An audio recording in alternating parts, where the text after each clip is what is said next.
Bueno, pues me ha tocado a mí, afortunadamente, el honor de presentarle a Pepe, después del boicot que le han hecho tantas editoriales, tantos medios de comunicación, pues había que hacer una presentación como Dios manda, sin ningún tipo de titubeo, sin ningún tipo de estrecheces.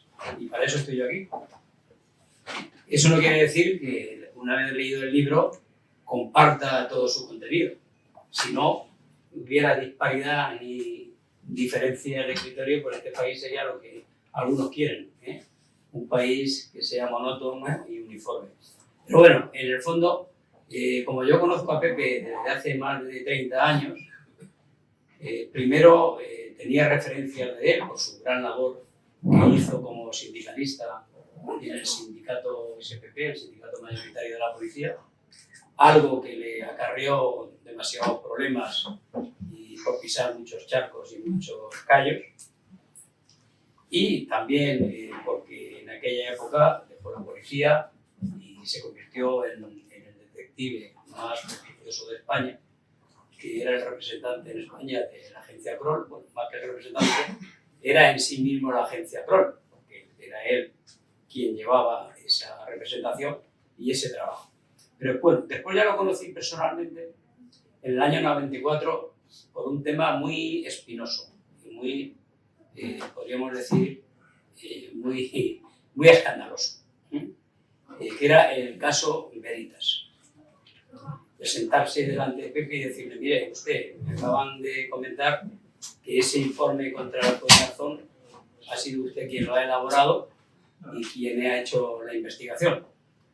Y el propio Villarejo tuvo la decencia de colaborar e intentar destripar y destruir aquel informe, que quienes estaban detrás de él era el ministro Belloc y la que hoy día es ministra de Defensa, entonces secretaria de Estado de Interior, que era un informe que hicieron ad hoc contra el juez Garzón, toda una patraña, todo informaciones.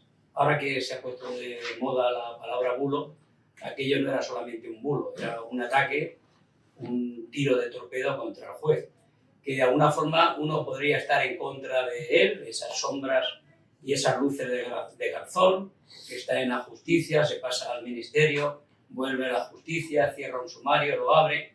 Eso muchos pueden estar en contra, pero lo que no se podía permitir es que desde las cloacas del Ministerio del Interior le hicieran, como decían los de la Stasi y la KGB, un compromat.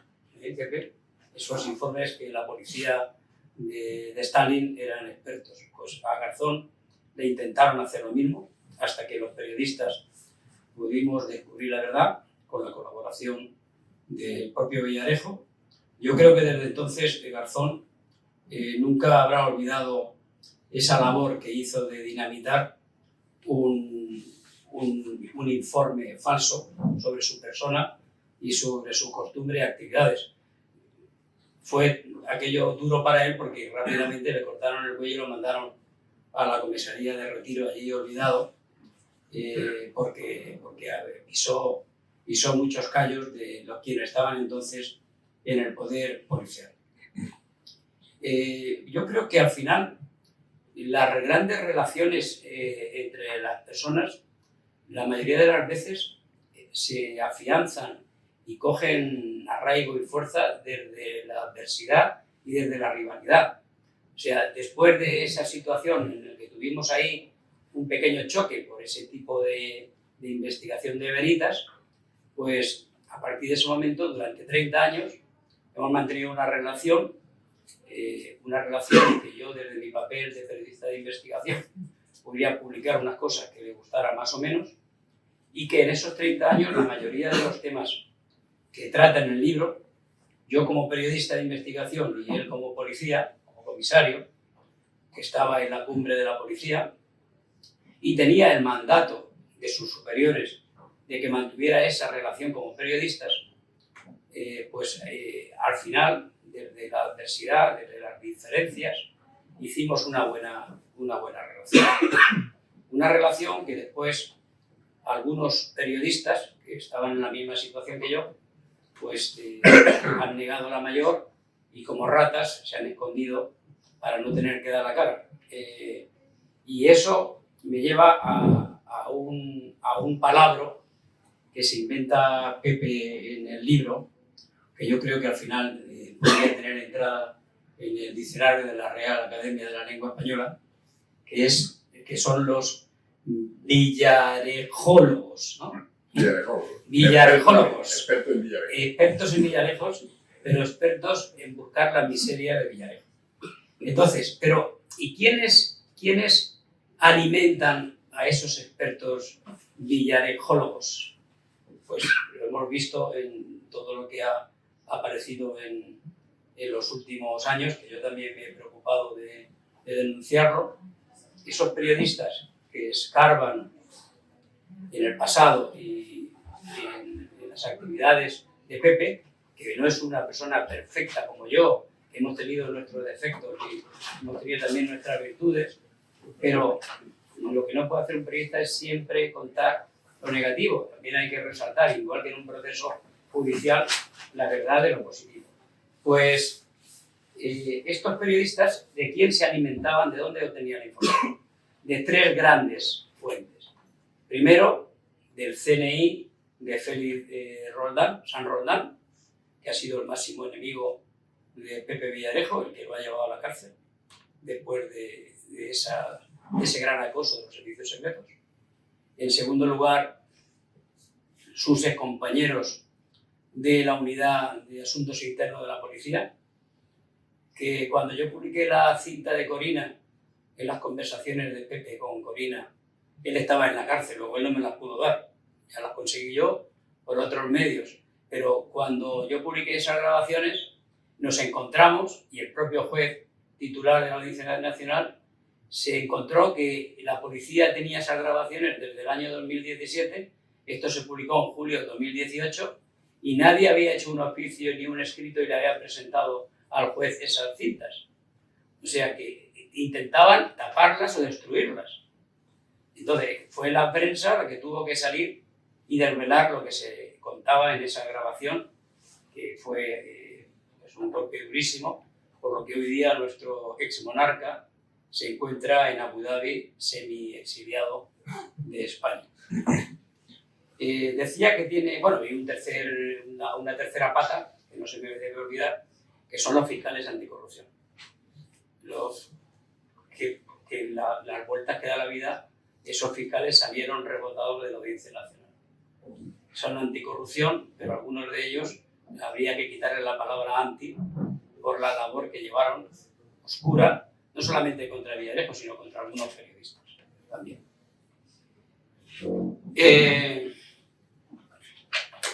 Vamos a entrar en el libro, que es lo que ustedes han venido aquí a escuchar. A mí lo que más me ha gustado del libro de Pepe es que desde el primer momento él dice que quiere contar su verdad, su experiencia, sus vivencias de su larga etapa como policía y también en la vida privada. Esos hechos que él describe, que son los grandes casos de la transición española, que quedan muy bien enumerados, y ha seleccionado los más notables en el libro, y no es un ensayo en el que el autor haga un compendio o un relato de lo que ha sido la historia reciente de España con respecto a la seguridad del Estado, sino es el reflejo de su persona, de sus vivencias y de los temas que han investigado, y que eso para mí le da una mayor fuerza y una mayor riqueza al libro, porque el otro libro lo puede escribir cualquiera, yendo a las bibliotecas, entrevistándose a personajes, pero el libro nace de su alma y nace de su experiencia personal. Y eso es lo que tiene una carga emotiva y una carga histórica mayor que cualquier otro libro, que como yo el último que escribí de Carrero. Yo no viví en aquel momento, en el año 73, directamente cómo fue toda la historia de Carrero, pero me he informado y lo publiqué. Pero lo importante es vivir con pasión los hechos que después uno describe y que en el libro quedan reflejados con claridad y con detalles y con algunos datos que yo puedo estar o no de acuerdo, sobre todo en el tema de Carrero. En eso yo tengo un poco de experiencia, aunque él lo vivió directamente porque estaba destinado en el País Vasco en el año 72, cuando se estaba ya tramando el magnicidio, pero hay algunos elementos que ya él y yo hablaremos en persona, que los tengo subrayados en el libro, para hacer ahí pues, un debate cara a cara de quién de los dos tiene la razón. El libro de Pepe es como una gran cena de Navidad. Ese menú de Navidad del Estado contra mí. Es un menú suculento, riquísimo y que lleva todos sus pasos. El aperitivo del menú. ¿Cuál sería el aperitivo del menú? El aperitivo del menú es la historia de Carrero. Esa gran mentira que nos contaron y cómo Pepe se introduce en las entrañas del caso, cómo va buscando las contradicciones, cómo va destapando las dudas, las grandes incógnitas que hay sobre el quinto magnicidio de la historia de España, y al final logra trasladar y transmitirle al lector que nos encontramos ante una gran conspiración. Él es valiente y entra de lleno, y no voy a decir más porque no les voy a destripar yo el contenido haciendo spoiler, si no, no lo compran. Entonces es importante que lean ese capítulo con atención, porque es un capítulo que delimita muy bien ese gran caso de la historia de España que abrió las ventanas para que unos años después empezara la apertura de la democracia en este país. Me extrañan en el libro dos datos que yo no conocía de Pepe. Uno, que tenía una buena relación con Wilson. Bueno, relación casi nos matamos un día. Bueno, pero sí que... Pero, no, un día fui a cenar con él. Pero por eso que te cuentas que había estado con él. Yo como conocí también a Wilson y sé lo complicado que era, un sujeto, porque era difícil mantenerlo en pie. Pero era un sujeto complicado, que cuando él lo conoció, que yo lo conocí... Con un buen Rioja. Pero que no era el Wilson general de ETA que estaba en Madrid preparando el atentado contra Carrero, un personaje que estaba buscado por toda la policía y era pues, el jefe de los comandos de ETA. Entonces, al Wilson que yo conocí ya en el año 2000, que seguramente un poco antes, pues era otro personaje que ya estaba de vuelta de todo, ¿no? Y otro personaje que aparece en el libro, que tampoco sabía yo que tuviera relación con él, es Pedro Gómez Nieto. Pedro Gómez Nieto, que fue uno de los guardias civiles que estuvo en el cuartel de Inchaurrondo cuando empezó a actuar los GAL de la Guardia Civil a finales del año 83, y que antes había estado en los servicios secretos a las órdenes de Perote, y que antes había estado con Roldán como uno de los pata negras de un grupo que tenía selectivo, que era los pata negras, el grupo Omega, que es un personaje que sabe muchísimo de esos años oscuros de la historia de España. No sé si a ti te contaría, eso te puede dar para otro capítulo, para el siguiente libro. Yo estudié preuniversitario con Pedro Gómez Nieto, en Córdoba, imagínate si lo conozco desde que teníamos los dos 17 años. Hemos hablado de las entradas del menú, mejor dicho, el aperitivo. Ahora vamos a entrar con ese entrante de menú navideño, que es el 23F, donde todavía los que hemos intentado estudiar y profundizar en ese asunto tan trágico de la historia de España, todavía existen incógnitas y temas por descubrir. Pepe ahí también hace una visión muy profunda de cuál fue la participación de los servicios secretos del entonces CSIC y el poder que tuvo un grupo de militares de aquella época, que era el Grupo Forja, que era en aquel momento el lobby más poderoso del país, conectado con los servicios secretos y que algunos de sus miembros se sentaron en el banquillo de los acusados en el juicio del 23F. Les recomiendo que lean ese capítulo con atención porque la versión de Pepe es creíble y además aporta multitud de datos. Y nos vamos al plato fuerte. Para mí lo mejor del libro y el mejor capítulo del libro, y como el libro son capítulos independientes, les recomiendo que lo lean el primero, que es el atentado contra el presidente del gobierno, entonces líder de la oposición, José María Aznar, que tuvo que soportar un atentado de ETA, en el que le colocaron una bomba a su paso de su coche. Me gusta del libro cómo Pepe describe las características técnicas del vehículo que llevaba Aznar, que fue lo que le salvó la vida, y la imprecisión también de unos segundos a la hora de activar la bomba, que estalló en la parte delante del coche. Si hubiera cogido más en la parte central, no habríamos tenido presidente Aznar para 8 años. En ese capítulo, yo que puedo dármelas de conocer mucho las historias del terrorismo, hay cosas que me han sorprendido, que me han llamado la atención y que les recomiendo que lean ese capítulo porque es un capítulo de los más interesantes y que aporta muchísima información. Ahora vámonos al postre. El postre es doble. Pepe se centra, bueno, en este caso el postre es el 11M. El 11M, que es un relato trepidante.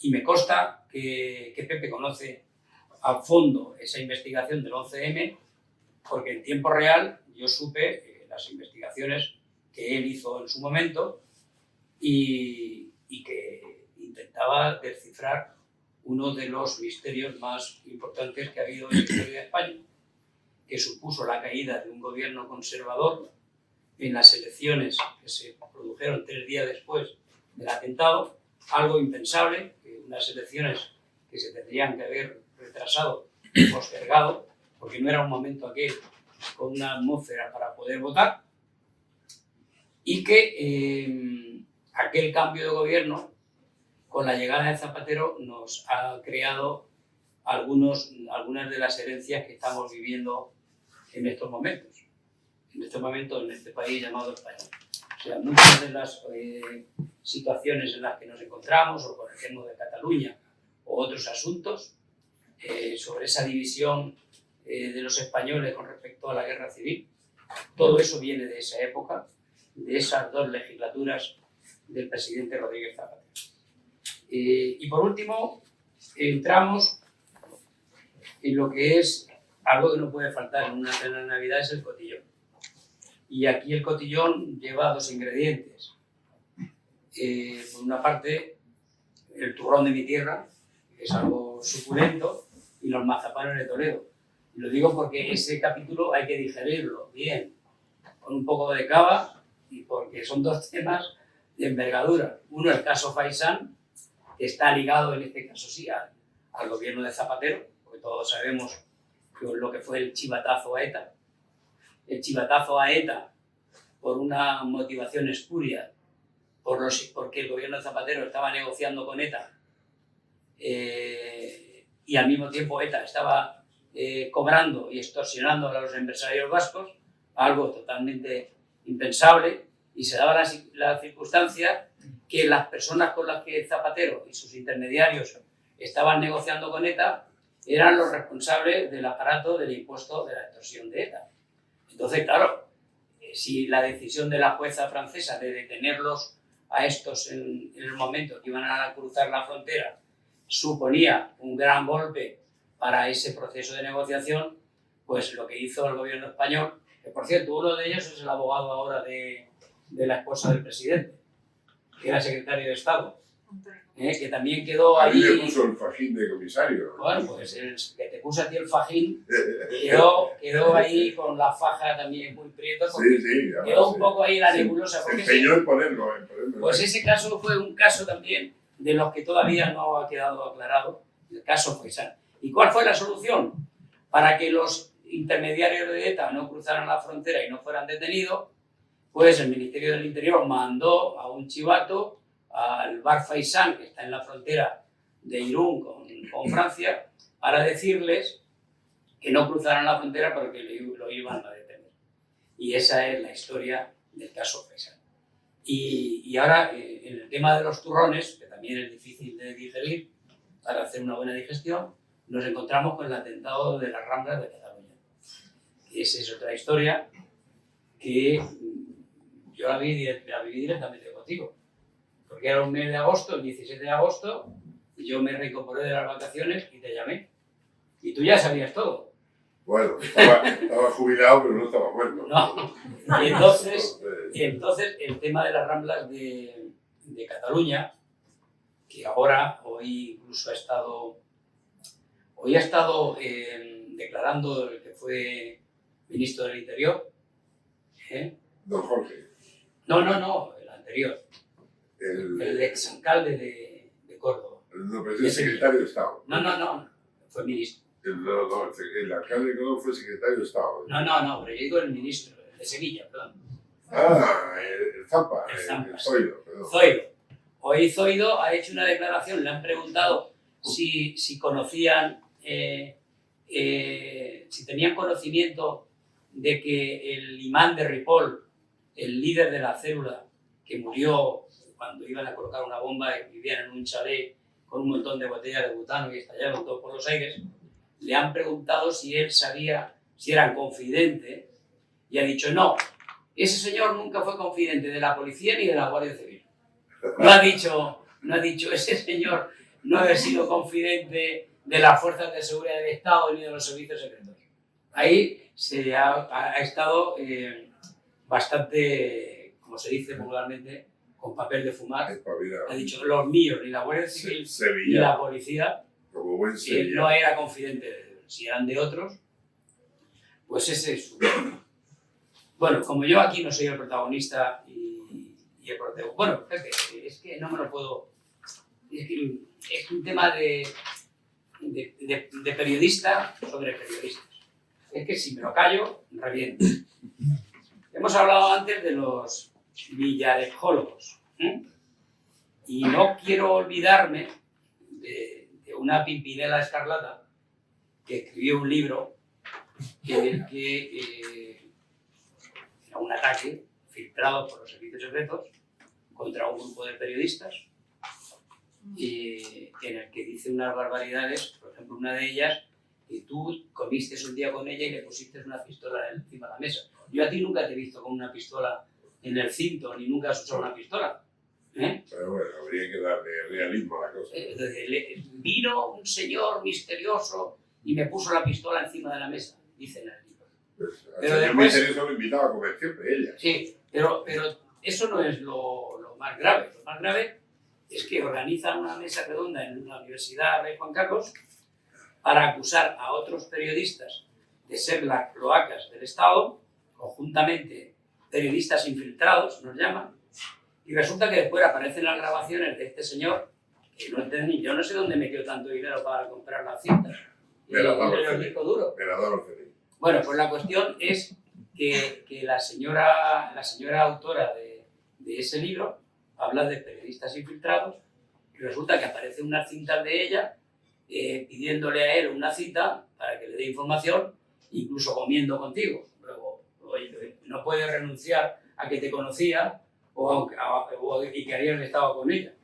Pero lo más grave, dice en su libro que la voz de las grabaciones no pertenecía a Corina, patinazo total, que el testaferro de Juan Carlos en Ginebra, Arturo Fasana, nunca pagó los jets privados, eso está demostrado, porque incluso la investigó la Fiscalía del Tribunal Supremo, y además tiene el cuajo de decir que todos los caminos en torno a la fortuna oculta de Juan Carlos llevan al mismo sitio, 2 puntos, Villarejo y sus periodistas. Bueno, pues esto es un caso que investigó la Audiencia Nacional, ha investigado un juez, un fiscal de Ginebra, ha investigado en la Fiscalía del Tribunal Supremo, o sea, bueno, el camino ese es un camino más ancho Y por eso digo que al final algunos de los periodistas que se han movido en este caso, pues han obtenido siempre la información. Hay otro que dice que no conoce a Villarejo y aparece su nombre en la agenda 100 veces. Y se llama Lucián en la agenda. 100 veces. Y lo ha negado en entrevistas públicas. Yo con este señor jamás me vi. Y hay anotaciones en la agenda en que lo llama para pedirle información. Por eso la hipocresía es algo que yo como periodista, que llevo ya casi 50 años en esta profesión, me puedo permitir el lujo de tirarle de las orejas e intentar acabar con esa hipocresía, con ese cinismo de algunos compañeros de profesión. Otros periodistas no tienen la valentía de decirlo, pero yo sí lo digo con mayúsculas. Hay que mantener la dignidad. A mí me enseñaron aquello de que es de buen nacido. Buen nacido. Entonces, exacto. Entonces, acabo la presentación y que hable Pepe, que es el que sabe de esto y el que tiene que explicar su libro. Y después hay algunos, si no lo han comprado, creo que aquí en la entrada los venden, ¿no, Pepe? Sí. Bueno, después de lo que te ha costado sacarlo y publicarlo. Vale. Bueno, pues muchas gracias y el autor, que es el personaje importante, tiene la palabra.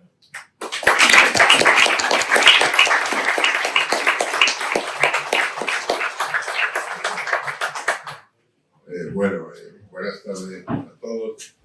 Muchas gracias a Lola Vivas por habernos permitido este marco tan agradable y muchas gracias a todos los asistentes porque con todas las dificultades que han puesto todos los medios convencionales era bastante difícil saber que hoy presentaba mi libro por primera vez en Madrid, lo cual ya el hecho de estar aquí para mí es un esfuerzo que os lo agradezco.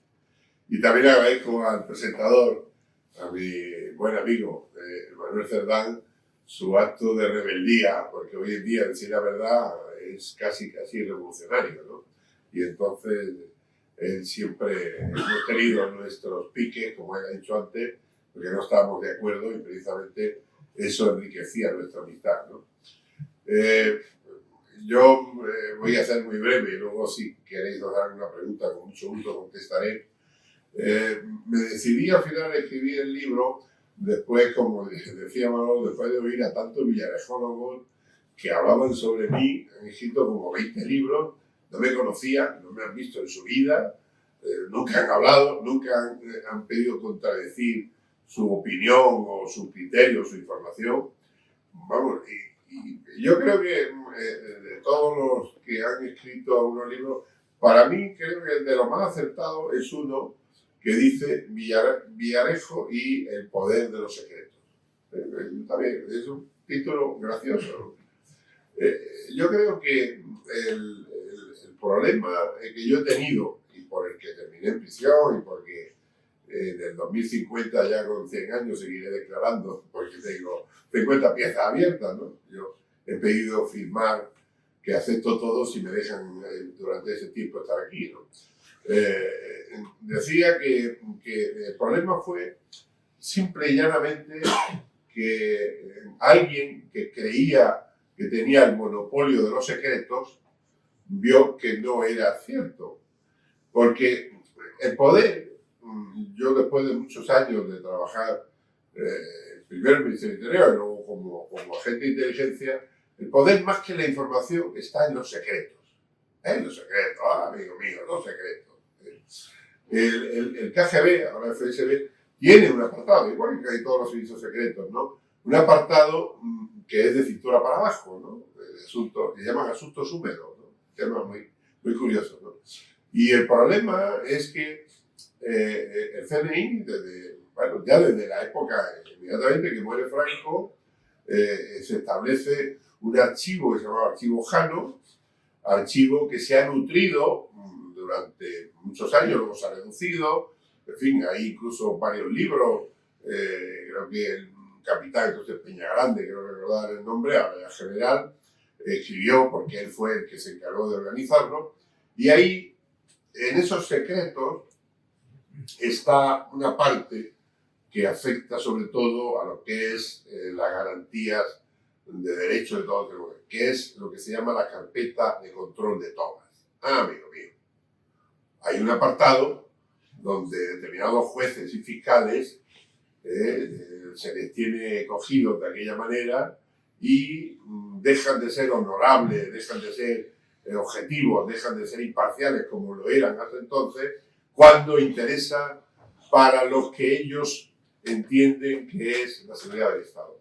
Y yo en mi título no quiero ser víctima, o sea, yo, lo de Villarejo, o sea, el Estado contra mí, yo no hablo del Estado que somos todos, yo hablo de ese Estado profundo, que son determinados sujetos que llevan los resortes del poder hasta el extremo de que son parásitos del sistema.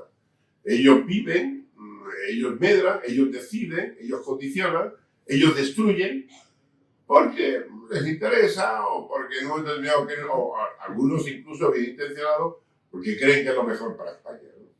Yo tuve la mala suerte de entender que mi obligación como servidor del Estado era denunciar todos esos secretos, entre comillas, que para mí eran ilegalidades, eran corruptelas, eran cosas que había que corregir. Y fui tan idiota de creer que porque me habían reconocido mis méritos en actuaciones que había hecho en el pasado, me podía permitir el lujo de ser disidente con el, digamos, relato que se llama ahora relato oficial, ¿no? Y esa fue mi perdición. Y por eso, un 3 de noviembre, un maldito y aciago 3 de noviembre del 2017, 30 sujetos saltaron la valla de mi casa con metralletas, con perros y con tal, pensando o creyendo que yo en ese momento estaba armando unas bombas que la iba a hacer estallar en la Castellana. Y esa fue la imagen que se dio a la ciudadanía, ¿no? Villarejo es un tipo muy peligroso, está montando una bomba, afortunadamente lo hemos pillado a tiempo y ya la ciudadanía está tranquila, ¿no? Y eso fue lo que se vendió. Y durante años, mientras yo estaba en prisión, todo tipo de campañas, todos los días con la carpeta famosa, que un día que fui a un juicio y la llevé encima, la llevé simplemente porque era importante que no vieran mi cara, porque las fuentes que yo trabajaba, sobre todo en el tema de yihadismo, me presentaban como un malvado que o bien llevaba barcos o hacía cosas, y si descubrían que esa cara no era la de un malo, sino la de un comisario de policía, ellos estaban en peligro. No por otra razón de coquetería, ni que yo no soy físicamente muy afortunado y por lo tanto no tengo por qué, digamos, no haber asumido esto ya hace muchos años. ¿Qué ocurre? Que si alguien no entiende que la democracia es que el disidente también pueda hablar, es que no entendió nada. Es decir, si nosotros seguimos asumiendo y nos narcotizamos pensando que no hay más remedio que asumir el relato oficial, porque si no te apartan del sistema y te aniquilan, por ahora, digamos, socialmente, como ha sido mi caso, yo creo que por eso vivimos en una sociedad, desde mi punto de vista, que últimamente se ha ido deteriorando de tal suerte de que ya poca gente se atreve a hablar con la valentía que ha hecho hace un momento Manolo, o con la estupidez mía de denunciar cosas como que cuando se pagaban millones de euros del fondo reservado para pagar los secuestros de los periodistas, parte de ese dinero se perdía en el camino.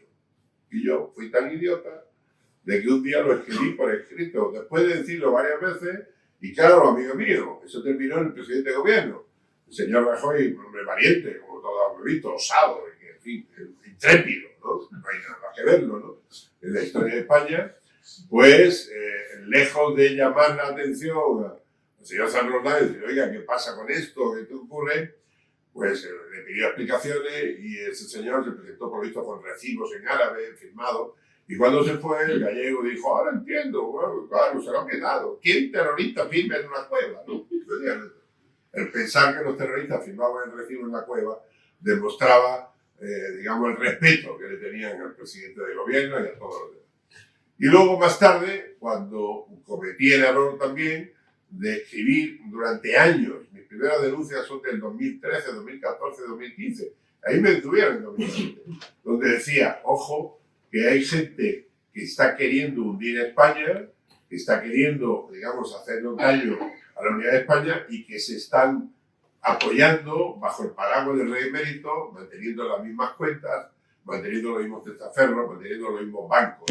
Por lo tanto, yo creía y sigo creyendo que la corona es un elemento fundamental de nuestra democracia, pero ojo, a la corona no se le protege, digamos, encubriendo sus errores, sino corrigiéndolos.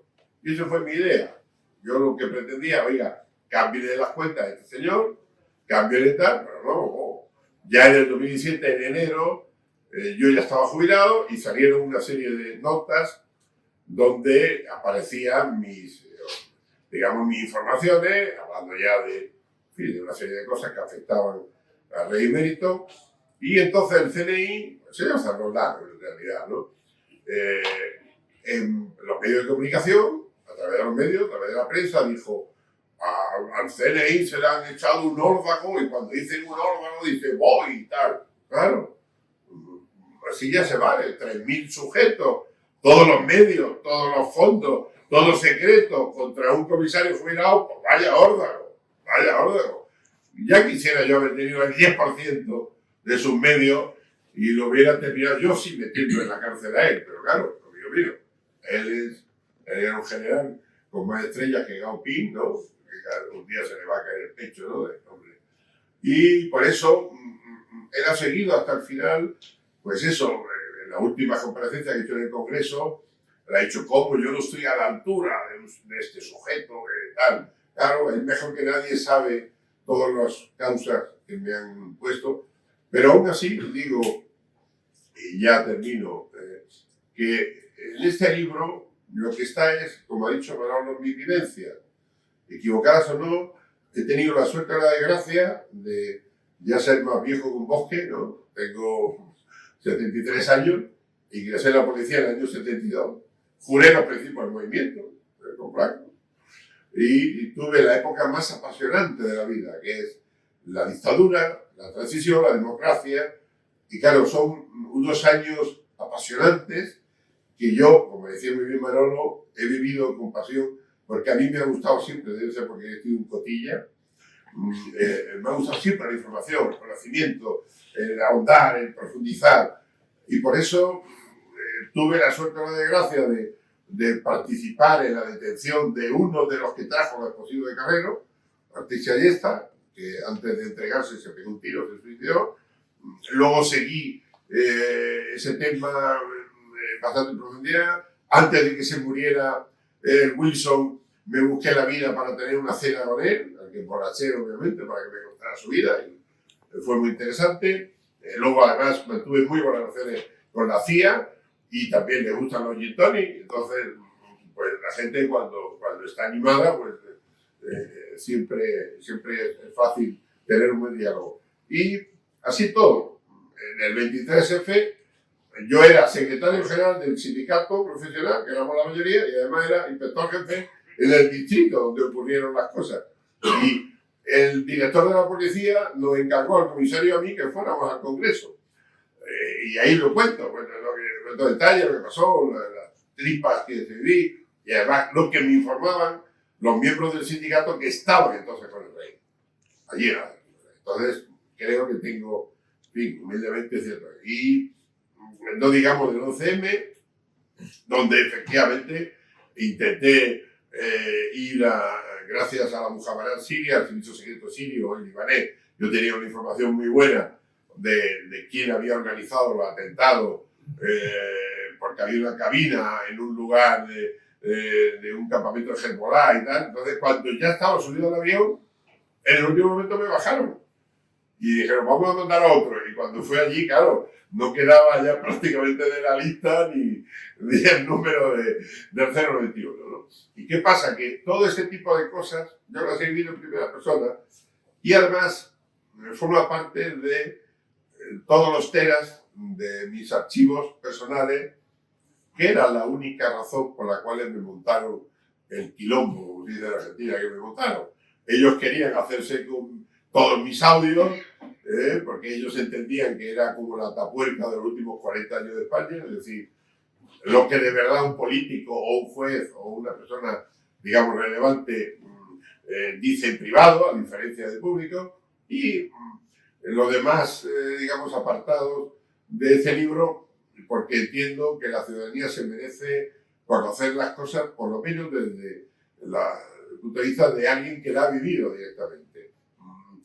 Yo creo, a diferencia de estos señores que dirigen, digamos, la cripta del poder, que la ciudadanía es mayor de edad, que se merece la información, que se merece no ocultarle secretos, sobre todo cuando esos secretos, digamos, ocultan los cambios fundamentales que han ocurrido en España en los últimos 40 años, y el que tenga miedo, peor para él, porque además, como ya he dicho en más de una ocasión, el miedo pudre por dentro y empozoña los corazones, y ya dije el otro día en el Congreso lo que siempre he pensado, lo que le dijo Séneca a Nerón, el poder que tú tienes hacia mí, el miedo que yo te tenga, y como no te tengo ningún miedo, no tienes ningún poder.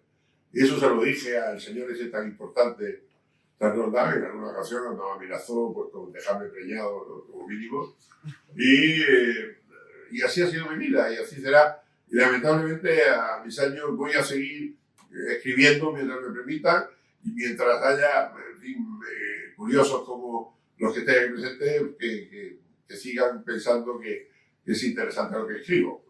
Que muchísimas gracias, y si tenéis alguna pregunta, pues os contestaré. Gracias.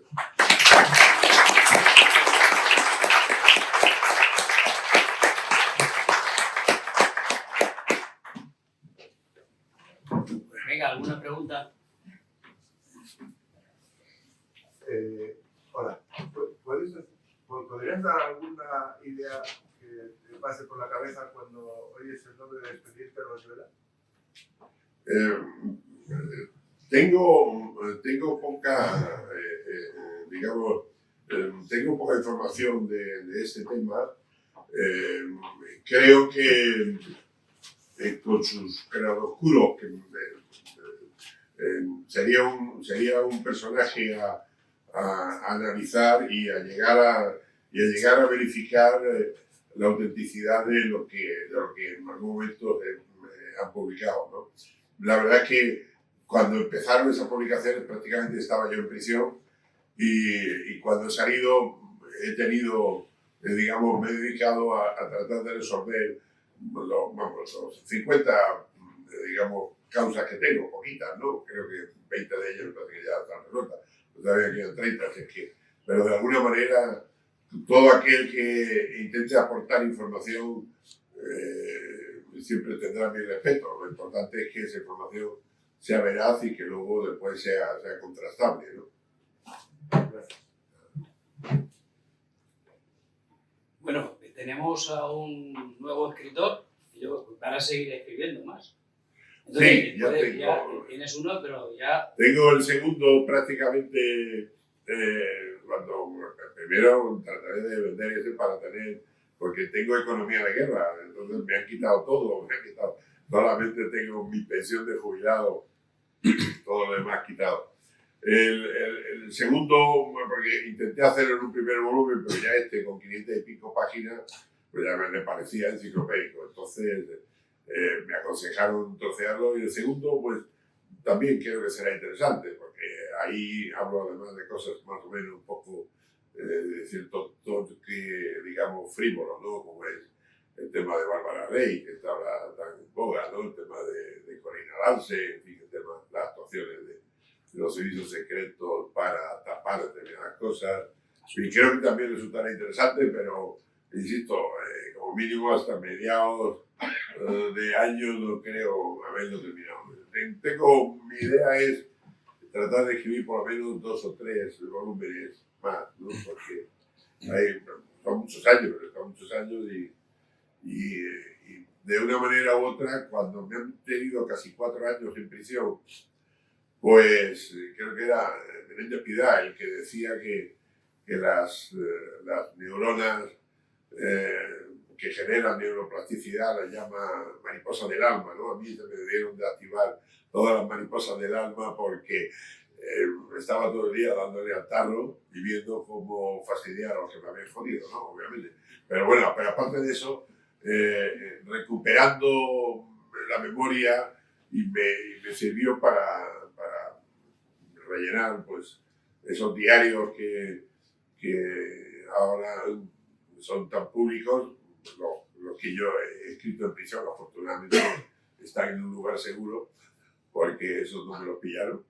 Y quiero decir que uno descubre cuando tiene tiempo para eso la cantidad de lugares recónditos que tiene en el cerebro, con cosas a mí me parece interesante y que creo que no me quisiera llevar a la tumba, ¿no? Yo en mayo del 2018 sufrí un intento de asesinato que afortunadamente le salió mal, porque me provocaron un shock anafiláctico y me dijeron, el médico forense fue y todo, que en fin, era una alergia a algún medicamento. Yo quise saber qué medicamento para que no me ocurriera nunca más, ¿no? A mí nunca me dio alergia a casi nada, nada más que a los mentirosos, ¿no? Y nunca me...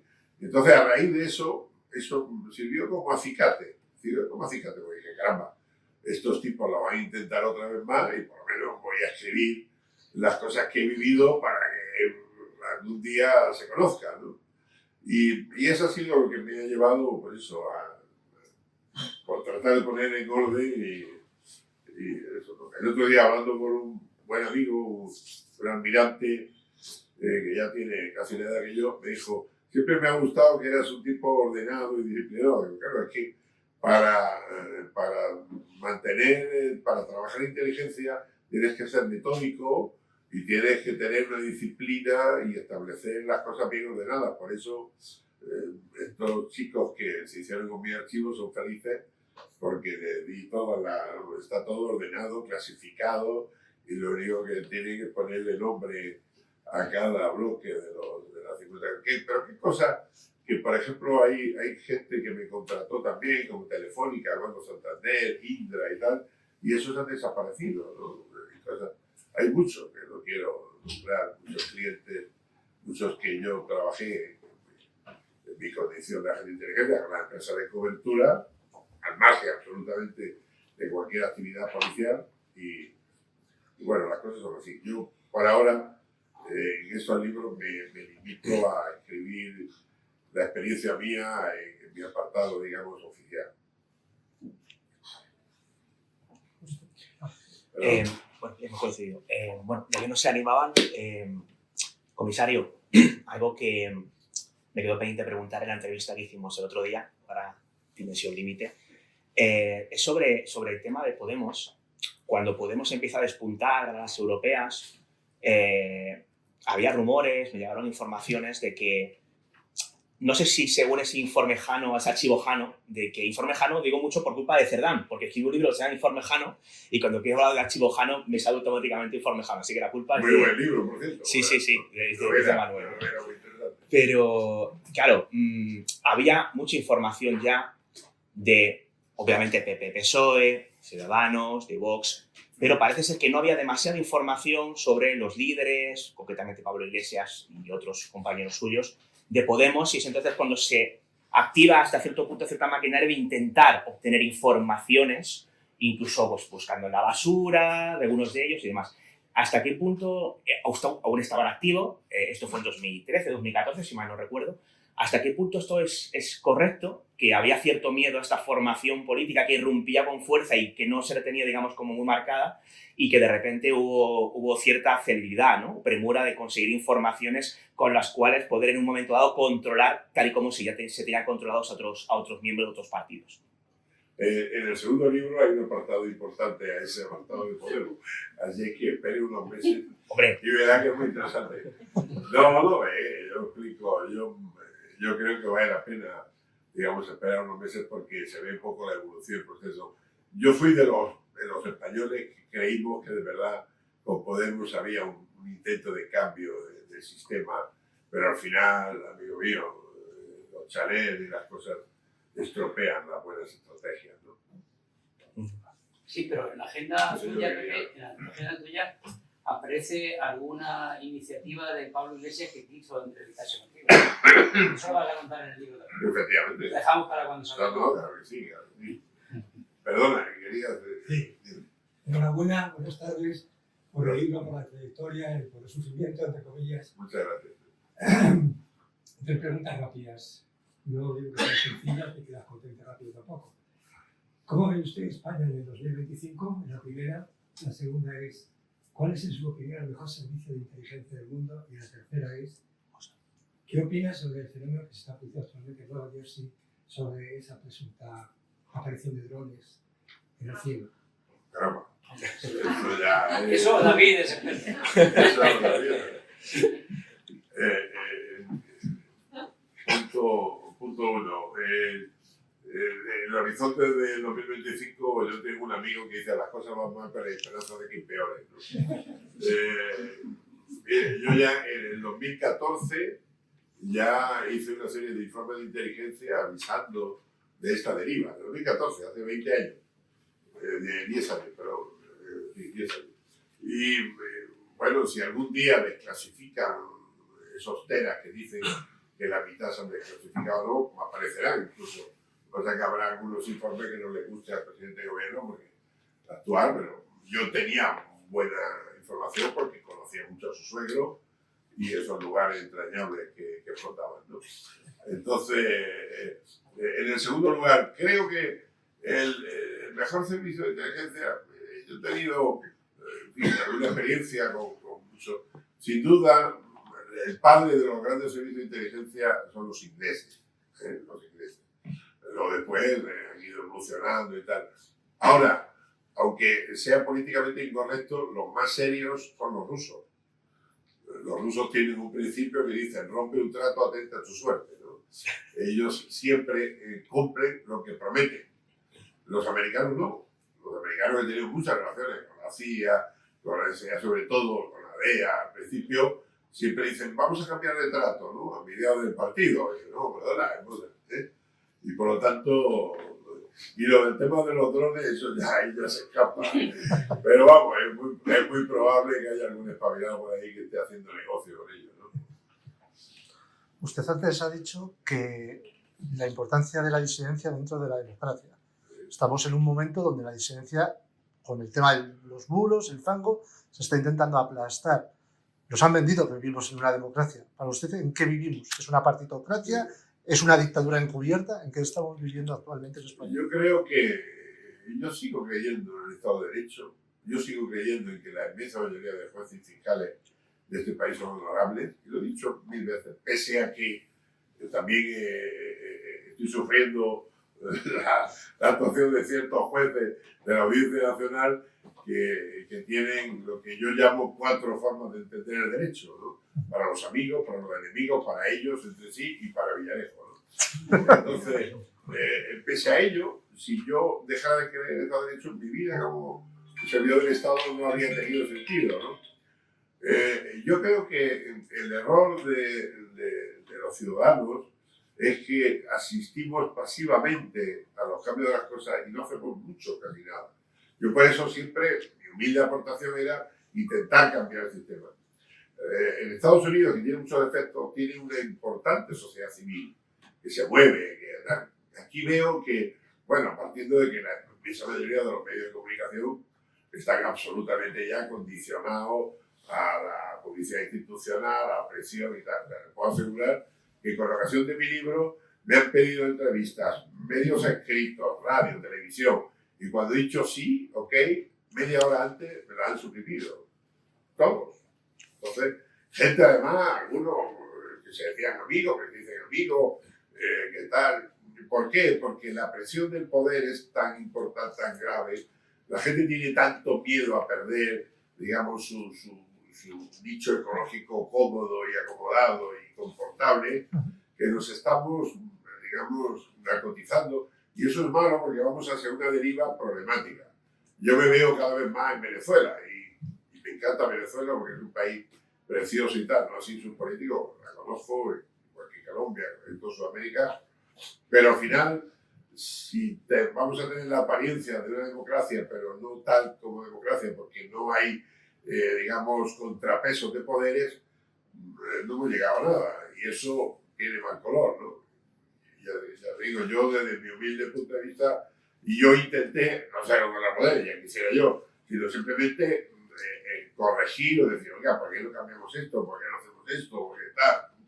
Fíjese que ahora mismo tenemos, como sabe, digamos, unas situaciones absolutamente rarísimas de la situación actual y donde la gente parece que se acomoda a que cada día ocurre algo todavía más escandaloso y ya nos hemos habituado de tal manera, nos han ido vacunando y eso me recuerda al truco ese de la rana, ¿no? Que si la metes en agua hirviendo salta, pero si le vas calentando el agua poco a poco, cuando acuerda, pues la has frito, ¿no? Yo tengo una duda. ¿Hasta qué año abarcan las narraciones del libro? Pues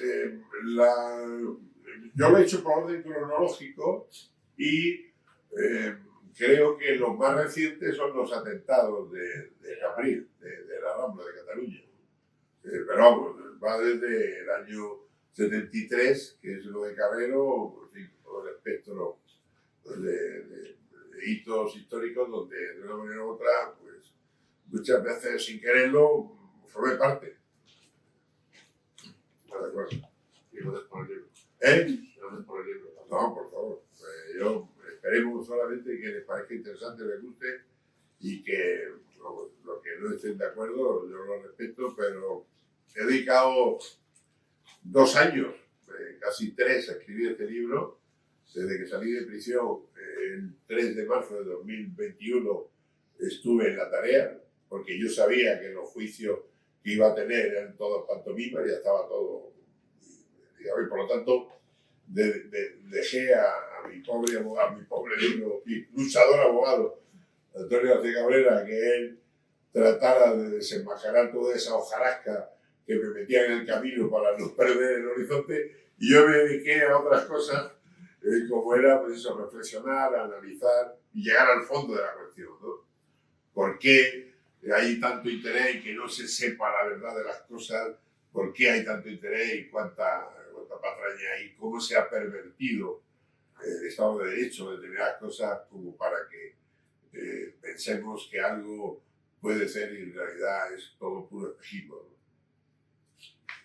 Yo considero que el libro va a tener todo el éxito, que Sí. pienso que con todos los retos y todas las prohibiciones que ha habido en los medios de comunicación y que algunos periodistas han hecho eco también de esas prohibiciones, porque al final, como escucharon el término de los expertos Villarejos, ¿no?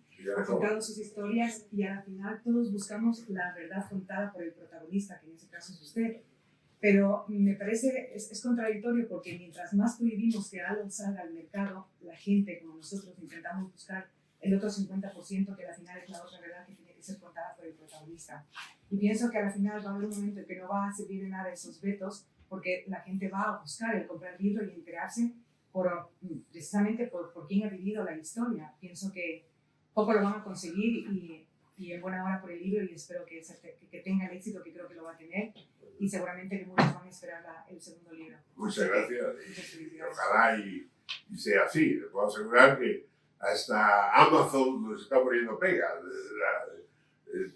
Hemos hecho una edición que prácticamente llega a los 2.000 ejemplares y la mitad lo tiene Amazon desde hace 20 y tantos días y hasta ayer decían que se había perdido el transporte, en fin, unas cosas de lo más divertidas, ¿no?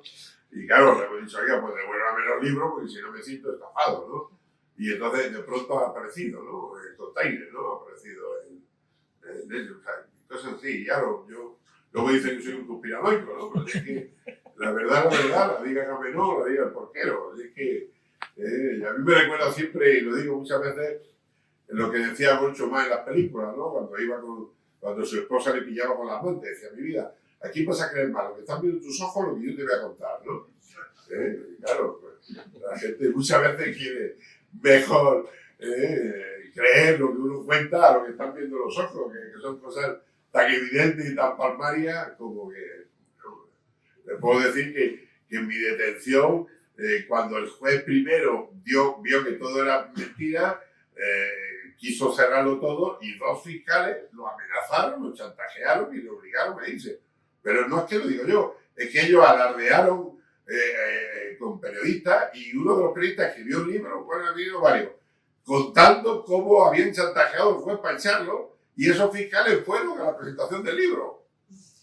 Y en un podcast después. Y yo eso lo he denunciado y me han dicho que no está grave, tampoco es. Oiga, perdone, es que esto ha pasado y no se va contra esos fiscales o contra ese juez que ha sido tan pasivo, el hombre que se ha asustado y tal, porque, ¿entiendes? Claro, en realidad es que el miedo, digamos, guarda la viña, ¿no? Y entonces, y estamos todo el día asustados, ¿qué me va a pasar? Que no sé qué. Y yo puedo asegurar que en los casi 4 años que estuve en prisión, llegué a reírme de mí mismo para haber sido tan idiota, terminé allí, pero me reía tanto cada día de la vida, de todo, que había torta por sentarse en la mesa donde el comedor en los 15 minutos, porque además fueron tan idiotas que colocaron un micrófono encima. Sí, además una anécdota que salió, además creo que el país lo publicó.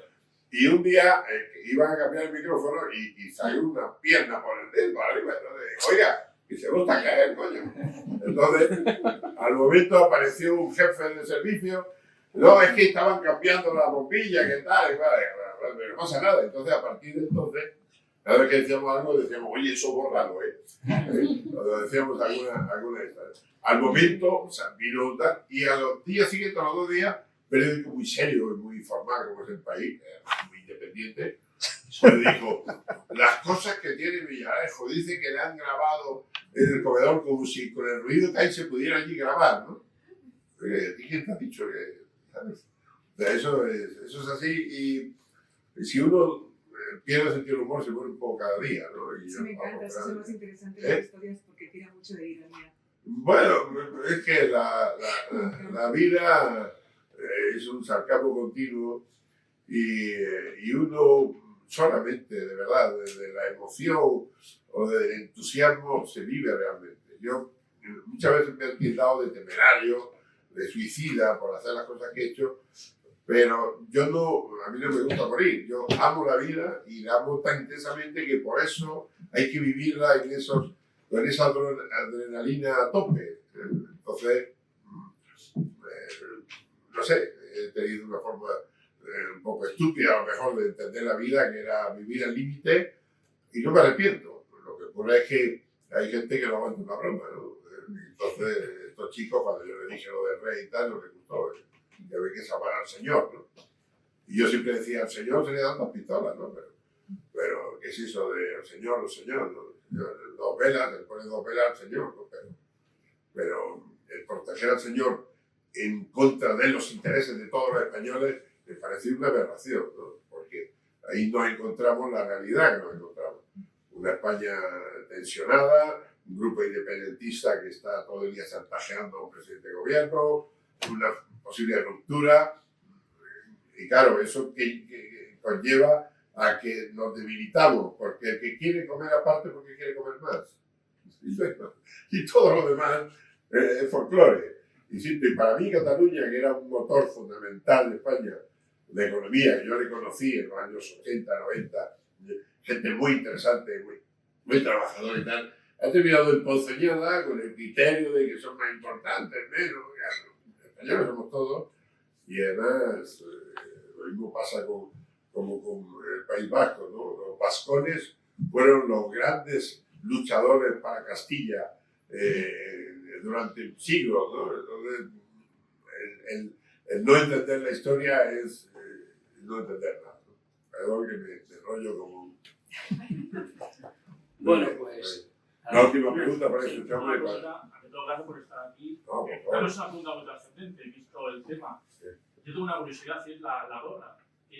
Sí, esto la llevo porque es que tengo ya la marca Villarejo como, es decir, la imagen la tengo registrada. Y bromas aparte, es porque ha habido tantas caraduras que han utilizado lo de Comisario Villarejo. Ahí está el de la Casa del Espía, que tiene un kit que se llama Kit Comisario Villarejo. ¿Verdad?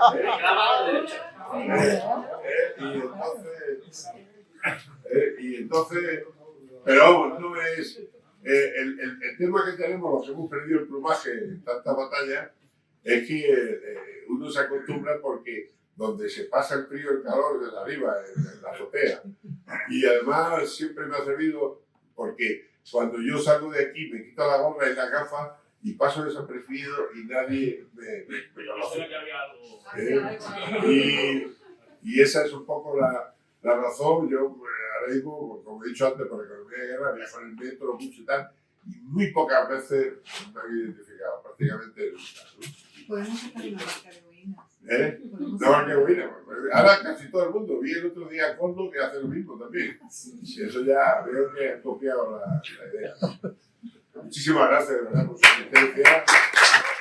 Gracias por acompañarme en este episodio. A todos los disidentes que disfrutáis de este espacio, vuestro apoyo es increíble. Recordad que podéis dar like, compartir y suscribiros a este canal.